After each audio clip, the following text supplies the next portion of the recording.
Baik, Assalamualaikum warahmatullahi wabarakatuh. Perkenalkan, saya Figurianto. Saya akan menjelaskan apa itu bimbingan konseling keluarga. Jadi, definisi bimbingan dan konseling keluarga adalah proses di mana seorang konselor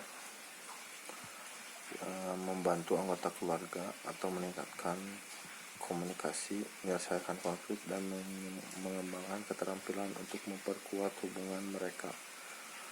Fokus utamanya adalah dinamika dan interaksi antara anggota keluarga untuk mencapai harmoni dan kesejahteraan bersama. Konselor keluarga memiliki peran. Yang pertama itu jadi mediator. Jadi konselor bertindak sebagai perantara yang netral untuk membantu siswa di dalam keluarganya agar berkomunikasi lebih baik atau berkomunikasi dengan efektif. Yang kedua, menjadi pembimbing. Jadi konselor memberikan panduan dan dukungan dalam menghadapi dan menyelesaikan masalah keluarga. Yang ketiga, jadi pendidik. Konselor mengajarkan keterampilan komunikasi, manajemen konflik, dan pemecahan masalah kepada anggota keluarga. Yang keempatnya, menjadi seorang penghubung. Jadi konselor membantu menghubungkan keluarga dengan sumber daya dan layanan lain yang mungkin diperlukan. Oke, perbedaan antara bimbingan konseling individu dan keluarga. Yang pertama, konseling individu berfokus pada kebutuhan, perasaan, dan perilaku satu orang. Sedangkan konseling keluarga berfokus pada interaksi dan hubungan antar anggota keluarga, serta bagaimana dinamika tersebut mempengaruhi kesejahteraan bersama. Kalau BK individu itu pendekatannya sering kali lebih introspektif, berfokus pada pemahaman diri dan pengembangan pribadi. Kalau BK keluarga, pendekatan lebih sistemik, melihat keluarga sebagai satu unit dan mengidentifikasi pola interaksi yang mempengaruhi masalah yang ada. Nah, tujuan bimbingan konseling keluarga itu meningkatkan komunikasi, memperkuat hubungan, dan menyelesaikan konflik dalam konteks keluarga sebagai satu kesatuan. Selanjutnya ada metode bimbingan konseling keluarga. Jadi yang pertama ada terapi sistem keluarga. Jadi di sini terapi ini melihat keluarga sebagai satu sistem yang saling berhubungan dan berinteraksi. Perubahan pada satu anggota akan mempengaruhi seluruh sistem yang ada dalam keluarga. Nah, tujuan dari metode ini adalah memahami pola hubungan dan dinamika keluarga serta memperbaiki komunikasi dan interaksi antar anggota keluarga. Tekniknya itu ada genogram, peta keluarga, terapi struktural, dan terapi strategis. Yang kedua itu ada terapi naratif. Jadi terapi naratif ini membantu anggota keluarga memahami dan mengubah narasi atau cerita yang mereka ciptakan tentang diri mereka dan hubungan mereka. Tujuan dari terapi ini adalah mengubah cerita negatif atau destruktif menjadi narasi yang lebih positif dan konstruktif. Jadi tekniknya ada externalization atau memisahkan masalah dari individu, atau reauthoring, menulis ulang cerita hidup, deconstruction, membongkar asumsi dan keyakinan yang ada. Yang ketiga ada namanya terapi strategi keluarga. Jadi di sini terapi ini berfokus pada strategi tertentu untuk memecahkan masalah spesifik dalam keluarga. Pendekatan ini sering kali bersifat direktif dan praktis. Tujuannya menciptakan perubahan cepat dalam pola interaksi yang bermasalah. Jadi ini sering digunakan ketika ingin lebih cepat penyelesaian masalahnya. Tekniknya ada paradoxical intervention, reframing, mengubah cara pandang terhadap situasi, prescribing the symptom, mengarahkan anggota keluarga untuk melakukan tindakan tertentu untuk mengurangi masalah. Yang keempat ada terapi kognitif behavior keluarga atau CBT keluarga. Terapi ini menggabungkan prinsip-prinsip terapi kognitif dan perilaku untuk membantu keluarga mengubah pola pikir dan perilaku yang tidak sehat. Tujuannya mengidentifikasi dan mengubah pemikiran negatif dari perilaku yang tidak produktif dalam keluarga. Contohnya ada cognitive restructuring, behavior modification, dan role playing atau bermain peran. Biasanya ini sering sekali dilakukan di sekolah-sekolah. Ada terapi terapi emosional fokus. Jadi di terapi ini menekankan pentingnya emosi dalam hubungan dan bertujuan untuk memperbaiki ikatan emosional antar keluarga. Jadi berfokus pada memperbaiki ikatan emosional seperti bonding gitulah. Tujuannya meningkatkan keterikatan emosional dan mengatasi ketakutan yang mendasari konflik. Kadang konflik-konflik itu terjadi karena beberapa hal dan harus diselesaikan dengan bijaksana. Terus ada tekniknya itu ada identifikasi dan ekspresi emosi, menciptakan keterikatan emosional yang lebih aman. Nah, yang keenam ini ada terapi naratif keluarga. Jadi terapi ini fokus pada cerita dan narasi yang dibentuk oleh anggota keluarga mengenai hubungan mereka. Terkadang kita punya masalah keluarga karena emang susah komunikasi.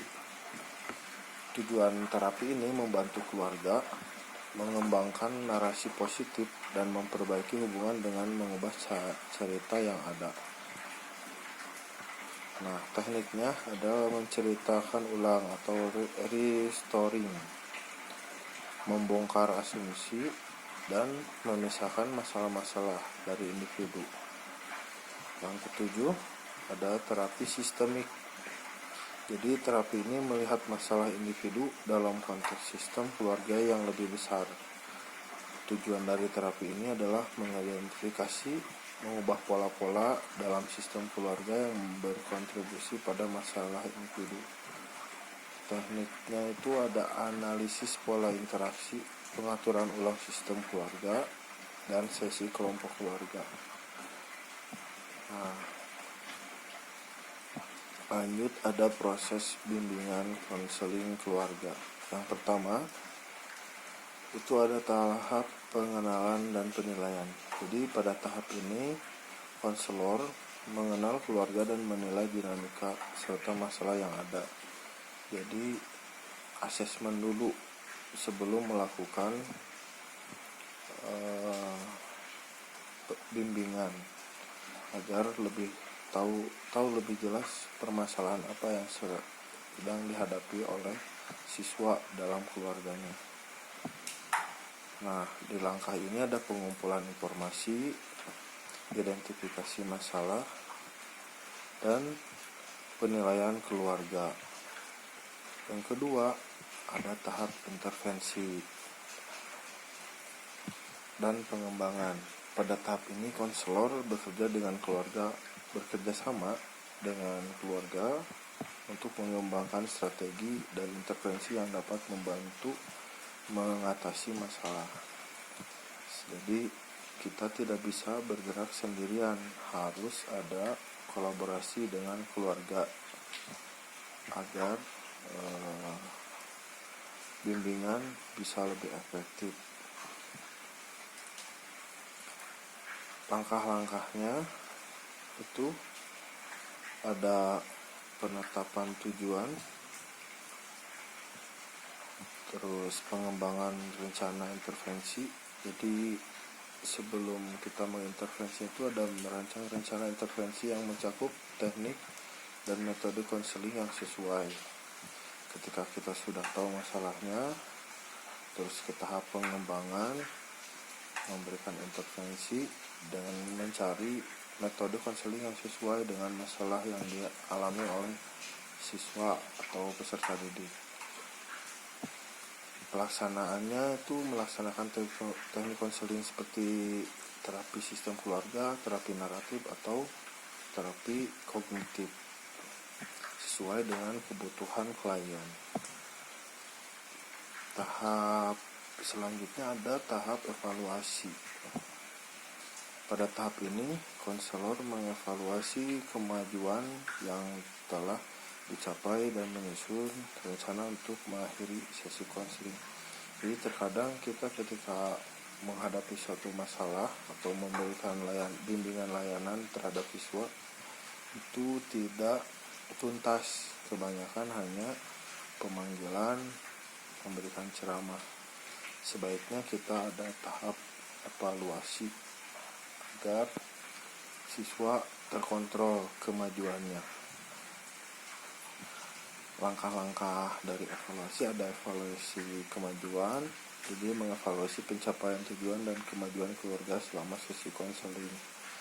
Jadi setelah kita memberikan bimbingan itu tidak dibiarkan begitu saja, tapi ada pemantauan. Ketika selanjutnya ada problem lagi, itu harus ada penyesuaian rencana. Tahap kedua, jika diperlukan, menyesuaikan rencana intervensi berdasarkan umpan balik dan hasil evaluasi. Setelah kita mendapatkan hasil evaluasinya, kita bisa ketika dapat permasalahan lagi, ada evaluasi rencana atau penyesuaian rencana. Nah, selanjutnya ada follow up, menyusun rencana tindak lanjut untuk memastikan keluarga dapat mempertahankan perbaikan yang telah dicapai. Terkadang ketika sudah memberikan layanan bimbingan, jarang kita melakukan follow up. Padahal ini adalah bagian yang penting karena setiap perkembangan harus selalu dipantau agar terjadi agar konseli atau klien itu bisa mendapatkan layanan yang optimal.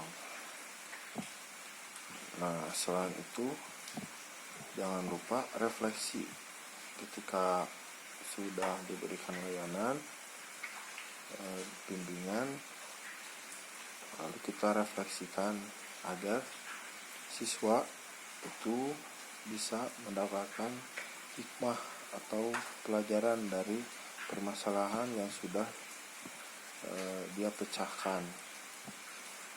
Nah, dalam langkah-langkah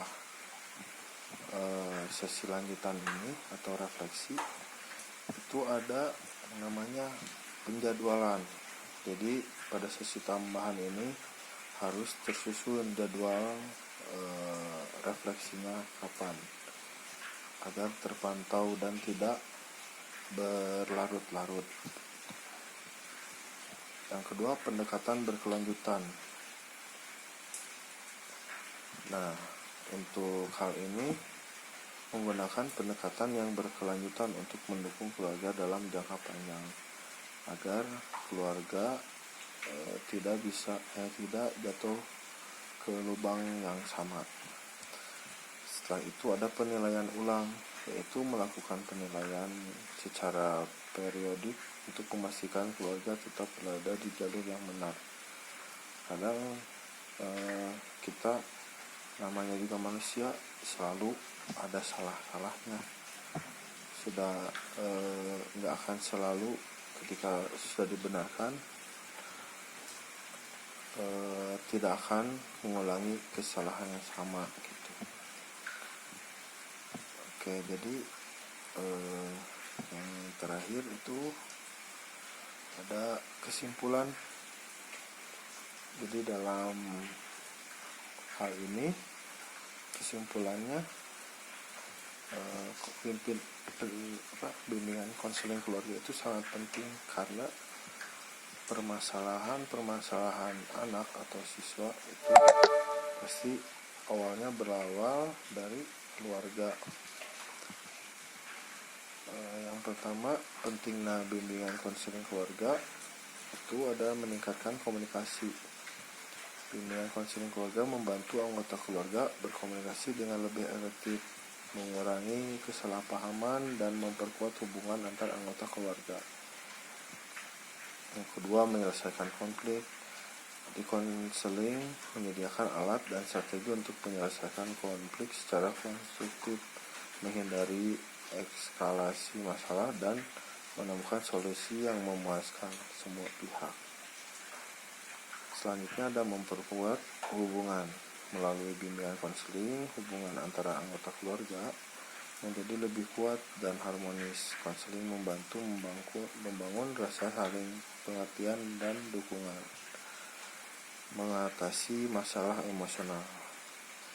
Ya, karena konseling keluarga membantu anggota keluarga mengatasi masalah emosional seperti stres, kecemasan, depresi yang dapat mempengaruhi dinamika keluarga. Mengembangkan pemecahan masalah.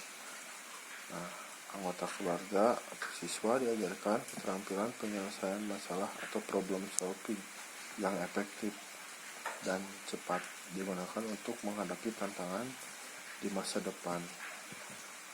Selanjutnya ada meningkatkan kesejahteraan keluarga, pencegahan masalah di masa depan, dan memberikan dukungan profesional. Jadi konselor di sini memberikan dukungan profesional yang objektif dan terlatih untuk membangun keluarga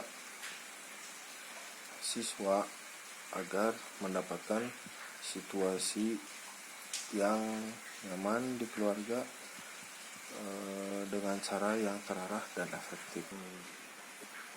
Harapannya setelah kita belajar tentang bimbingan keluarga, kita sebagai konselor bisa menjadi lebih profesional, banyak siswa yang terbantu dan terbimbing karena permasalahan siswa di sekolah rata-rata berawal dari permasalahan keluarga yang tidak beres.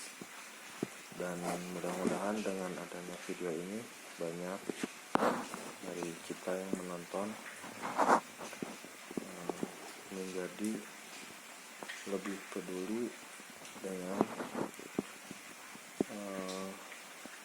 bimbingan keluarga atau lebih peduli dengan permasalahan keluarga dan bisa menjadi referensi untuk kita semua. Mungkin segitu saja yang bisa saya sampaikan. Mohon maaf bila banyak kekurangan. Terima kasih. Assalamualaikum warahmatullahi wabarakatuh.